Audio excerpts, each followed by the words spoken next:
How's everybody doing? Hope everybody had a great summer. Want to thank you, first of all, just for all your support. I know sometimes it used to be around here, summers would be sort of a slow time, but it seems like summers are busier than ever. I want to compliment Zach. He had the highlight of the summer in terms of a tweet he sent out about his son's experience at school and what he did at school that day. I remember that tweet, but it was pretty funny. It gave me a good laugh for sure. It was really a good one, but that was entertaining. I thought I'd make some opening comments and then certainly open up for questions. I want to really start just by saying it's, one of my most favorite times of the year. How can you not be in college athletics and not be excited about the fall? There's an energy around campus and you can feel it. There's an energy around here. Really want to take this opportunity to thank President Whitten. She's been fantastic to work with. You could feel her energy. We hosted a check-in for residence halls at Simon Scott Assembly Hall. That first kind of weekend when you feel the wave of students coming in, and she's out there buzzing around and greeting families. And again, she just brings an energy that's you can just feel it. And from our perspective, also I've worked very closely with her, particularly this summer as we went through all the changes with the Big Ten, the expansion with the media rights deal, and as busy as she is, which is extremely busy with a lot more important things in athletics, she always finds a way to zero in on the topic and is always there for us. And I thought just as I start out today, it was important to say that and to recognize her. I couldn't have had a better partner than her in terms of working through all the great things happening in the Big Ten. I also want to mention she started a new program called Gear Up Fridays, which kind of shows sort of her enthusiasm and the energy she's bringing to campus. So across all of our campus, she's encouraging everyone to wear their IU gear on Fridays, starting with this Friday. So that'll be a big deal, and we just appreciate that. Speaking of the Big Ten, which I'd mentioned, this summer, it was an extremely busy time. The Big Ten media rights deal was exciting to be a part of. It's funny because I've said this before. In my first a little over 2 years as athletic director, I've had more athletic director meetings maybe than any other IU athletic director in history, coming out of COVID and then all the changes going on in college athletics. And certainly the media rights deal has been a long process. It's one I really enjoyed being a part of. I'm on the Big Ten Athletic Director TV subcommittee. And it was just, for me, the strength of the Big Ten is, in my view, is certainly the people and the leadership, and certainly compliment the colleagues that I work with, my fellow athletic directors in the Big Ten, but obviously Commissioner Warren for his vision and what he's put forward and making certain that our conference and the brand of the Big Ten is in the best position it possibly can be, and his vision for our media rights package. There's also a lot of unsung heroes. There's a person named Kerry Kenny, who's an associate commissioner that behind the scenes just does a phenomenal job. And again, couldn't be more happy for that process.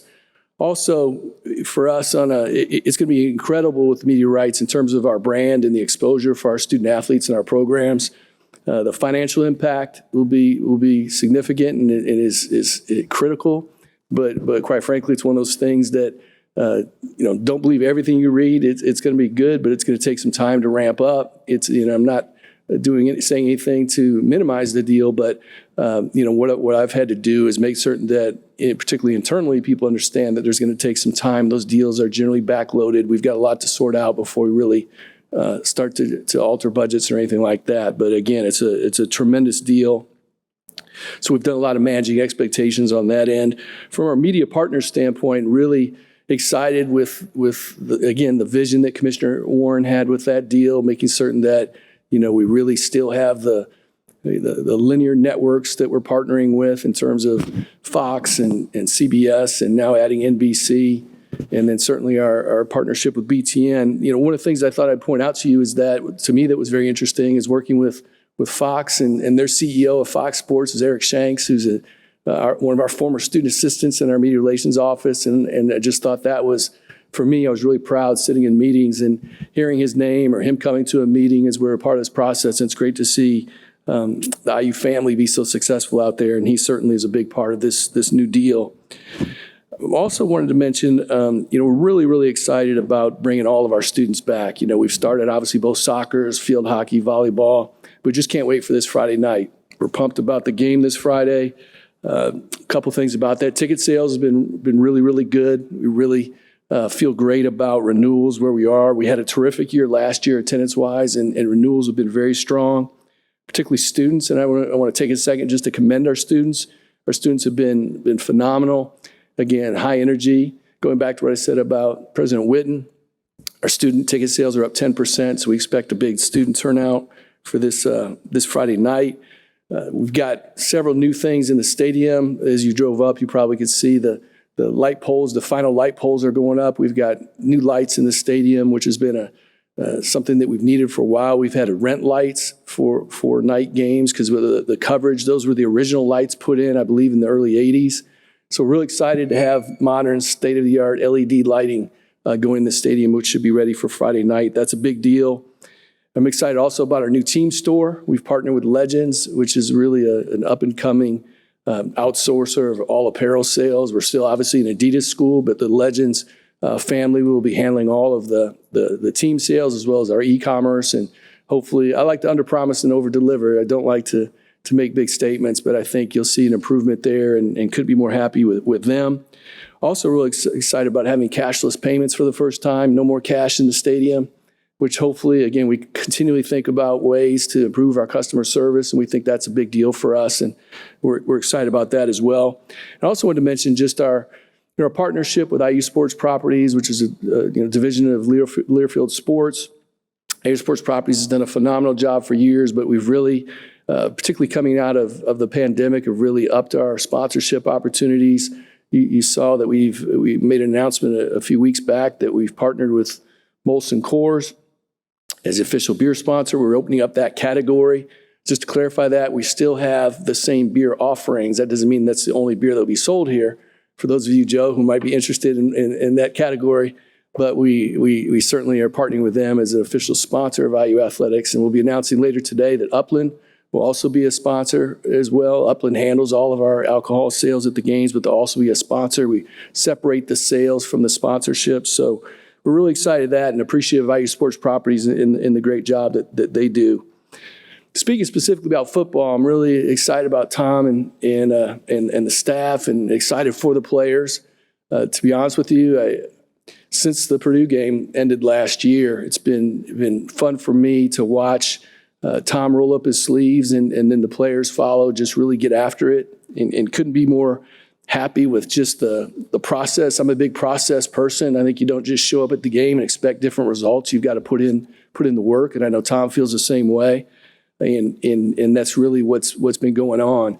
I think I'm probably preaching to the choir, but the new staff has just fit right in seamlessly. It feels like the staff, to be honest with you, has been here a long time, and the integration has been really great from that perspective. I'm really impressed with them.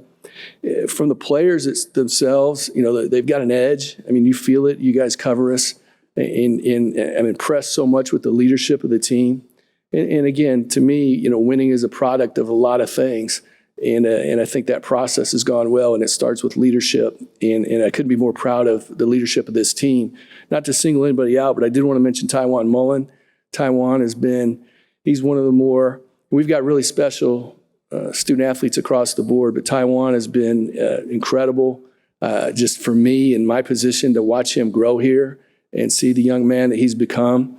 He's probably stopped by my office, I don't want to exaggerate, probably 25 times since the season ended, and pops by. We've established a great friendship, but he'll pop in, and a lot of times he'll just ask me how I'm doing and what's going on. He attended the women's basketball late games this past season with me and went to the NCAA tournament games here. He attended the NCAA track regionals.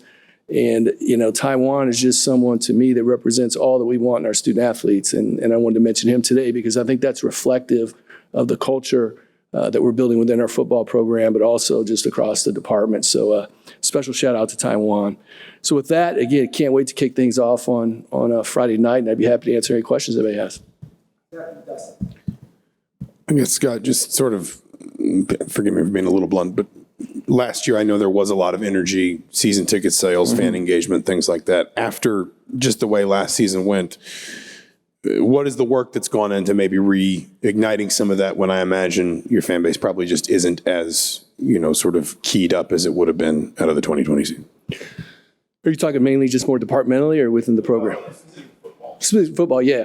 For us, again, our style or my style is not to be a big talker, to not make big projections, but really just to go to work. And really last season didn't live up to our standards, after coming off of, seasons 2019, 2020, which were really record years for us back to back, and Tom National Coach of the Year. And obviously we struggled last year.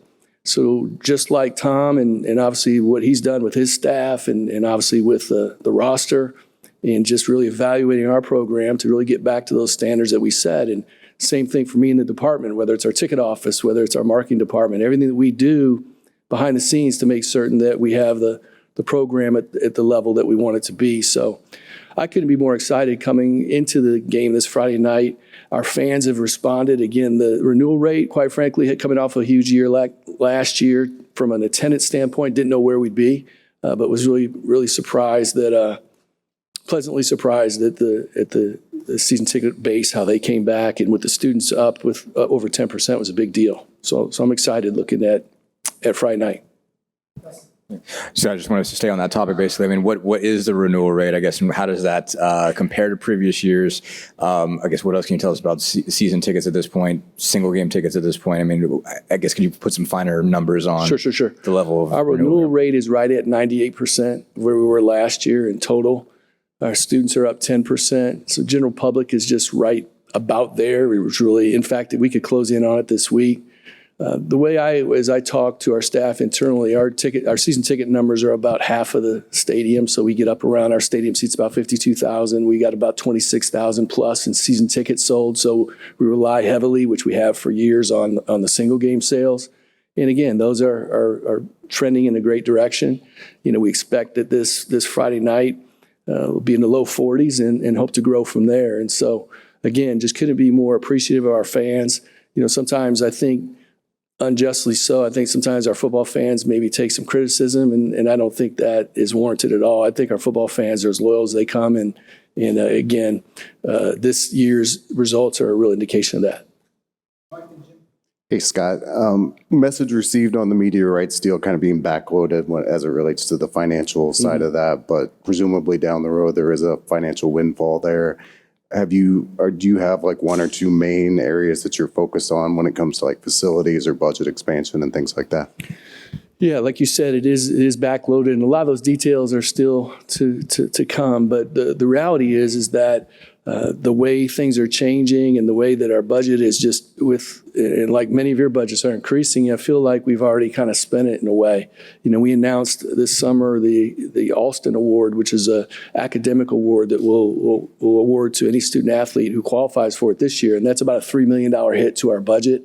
So in a way, as we look at, as this media rights, the details come out, and as that grows over time, I feel like that will allow us to really keep pace and to be able to do things we need to do to support our student athletes. But I really don't look at it as a real windfall. And those of the staff that are here that are at our all-staff meeting this past Wednesday, that was part of my message, was because what you just asked, or I think what a lot of people start thinking, is that it's going to be a huge uptick at one time. And again, it's a steady stream over time, mainly backloaded. And again, a lot of that is already taken into consideration in what we're planning for the future to support our student athletes.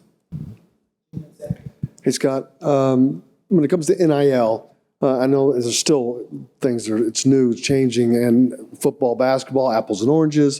It's a lot easier to work in basketball because of the smaller numbers. But obviously, the basketball program here has had greater success over the years, and they're seemingly to be getting solidified via NIL through Hoosiers for Good and whatnot. Is there a plan to start doing that on the other side for football? I know, you can't do it the entire way, but to equal out, I guess I'd say. Yeah, let me first just say that, we've been working on NIL. It was a little over a year ago when NIL started, and we were working on it the year before. And I'm really proud of our team internally has done everything we can to put our student athletes in a position for success and to maximize that opportunity.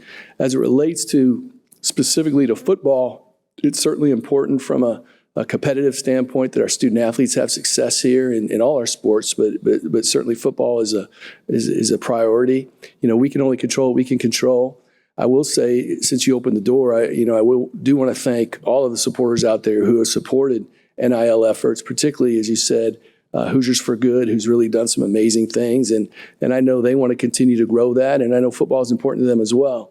Again, that's outside the athletic department, but it is something that they know it's important to us that we have success from our student athletes. So again, as future student athletes look at coming here, they see that there are NIL opportunities here, and we take it very seriously. And I think we're on a good track to do that. I guess more broadly on alcohol sales, beer sales, and beer and wine in particular at athletics events, that has kind of gone from the trial period to football. Now it's expanding into other sports kind of widespread. Is it something you see continuing to expand? I mean, where does that go next? And I guess what is the financial impact as you expand? I imagine it's smaller, but to places like baseball, soccer, basketball, volleyball, et cetera. Right, yes. We'll continue to evaluate, and I'll say that it has gone extremely well to date. You know, our data really shows from the time we implemented the first year Memorial Stadium that our incidents actually went down, our alcohol-related incidents, and I think controlling the environment has proved to be successful. So we'll continue to evaluate. We did announce that we expanded that to soccer. You know, we're currently looking at Simon Scott Assembly Hall to see if that's something that we may or may not do. But I am a big proponent of making certain that we're keeping up with what our fans would like to see from a fan experience standpoint. And the feedback we receive from our fans, even going back to this spring with baseball and softball, has been really, really well received and handled really well. So we'll continue to grow that and to look at ways that we can maximize that opportunity, but keeping in mind responsibility drinking, you know, managing the process in a way that we don't put any other fan in a precarious position by having alcohol served. Hey, Scott. I know a big question going around right now is the legislation surrounding NIL and kind of evening the playing field, making sure states are all on the same page, athletic departments are on the same page. Have you had any conversations inside the department or outside about what you guys want to see legislation-wise about NIL moving forward? Yeah, we talk about it internally, it seems like daily, on what is the future and what's happening, because it changes, it seems like, every day. In terms of, again, I mentioned this earlier, you know, the strength of the Big Ten, I think, is really in its people and the administrators. And we talk at length about what is the future going to look like and what should it look like.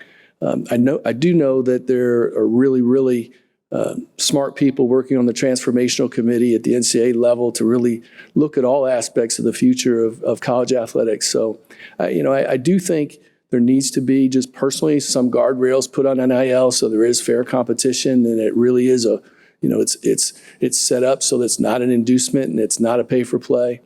And it'll be interesting to see where all that goes in terms of what the future will hold. But in the meantime, what we're trying to do here is back to Jim's question, is that we want to make certain that we're maximizing this opportunity within the rules that we're given for our student athletes so that they can have success. Scott, I know you've been around the department for a long time, but as the guy running the show now, what do you enjoy most about the job, and what has been a little bit surprising about being the guy at top? Yeah, for sure. I enjoy more than anything just being around the students. You know, I just, whenever it's a tough day, because we spend so much time on the business side of things, and for us here, making certain that we're making the right decisions with our resources so we can certainly finish in the black, but also provide the necessary resources for success. But we talk about the business so much that sometimes it's easy to forget kind of what the main thing is. And whenever I have an opportunity, like I mentioned, Taiwan stopping by my office, or me to stop by a practice, or run over to the Tobias Center for lunch, it definitely, it sounds corny, but it does make me feel like I understand the big picture here. And again, this day and age, with all the transformational change going on, sometimes it's easy to forget that. President Whitten and I had lunch last Wednesday, I think it was, with about 10 student athletes. She was in the area, and she said, hey, do you have time for lunch? I said, why don't we go over to the Tobias and have lunch with student athletes? And it was awesome. And I talked to her afterwards, and she's kind of the same way, that she feels like on campus when she can get in the mix with the students, it really puts things in perspective. In terms of anything that's surprising, there hasn't been, although since I took over, it seems like I should say there has been, because of the pandemic and NIL and all of the transformational change, all the things that are happening. It hasn't been sort of a normal time, I guess you could say. But I give Fred Glass a ton of credit that he really put me in a position, and as his number two person, where I think I learned a lot and kind of knew what to expect with the job. And so really there hasn't been a ton of surprises other than you just don't know what's going to happen next. But I guess that keeps us busy, which is good. Kind of continuing with NIL, with how new it is, have there been any conversations or is there any interest for Indiana to hire NIL specific positions to help guide these athletes through this process? Yeah, we actually already have NIL specific positions that we just kind of reassigned and worked within our current staff. So on our senior team, for example, Becky Panny, who's over, she's a senior associate AD over sports management. She really has been a quarterback of our NIL efforts, and really for the past 2 years, I guess you could say, has really been working as that central person, really coordinating everything. Jeremy Gray, another senior associate AD, is really working closely with her on the brand side of things, building brands for our student athletes so they can maximize the opportunity. And then we have various other people. We formed an NIL task force. We bring in departmental staff, but also people from across campus. Dr. Galen Clavio at the School of Media School, Ash Sony, who's the interim dean of the Kelly School of Business, to really work on what is our vision for NIL efforts. I think at other schools, they've chosen to do it a little differently maybe and hire a specific position that's not someone within their team. But for us, we just had the capacity and I felt like the talent that we really could do it internally and not have to bring in someone from the outside. So I feel like we've got probably as many, if not more, resources working towards NIL than anyone else, and feel comfortable where we are from a staff standpoint. I'm going, I guess, staying on NIL policy-wise, is it something where, I guess, do you get any sense that there is momentum for legislation in the state? And just to be direct, like, would you prefer that, or are you in the camp that thinks it's easier to just sort of operate without a state law because it allows you to be more fluid as a department? Yeah, great question. I think it's much easier and much more conducive for success and for consistency without a state law. I think there was sort of a panic when there wasn't a state law that we're going to be left behind, but actually being able to just follow the NCAA rules and then develop our own internal policy was a much better path for us. And I think you see that states that have passed laws are now altering them based on how NCAA rules are interpreted, or different things have sort of as it's unfolded. So I think, we've had a ton of support, again, across campus. I think our alumni, I mentioned the collectives. You saw the fan fest that happened with Hoosier Hysterics, and they did a terrific job with that. And I think you'll see more. We'll be aggressive as we can be within the rules to make certain our student athletes maximize this opportunity. Thank you.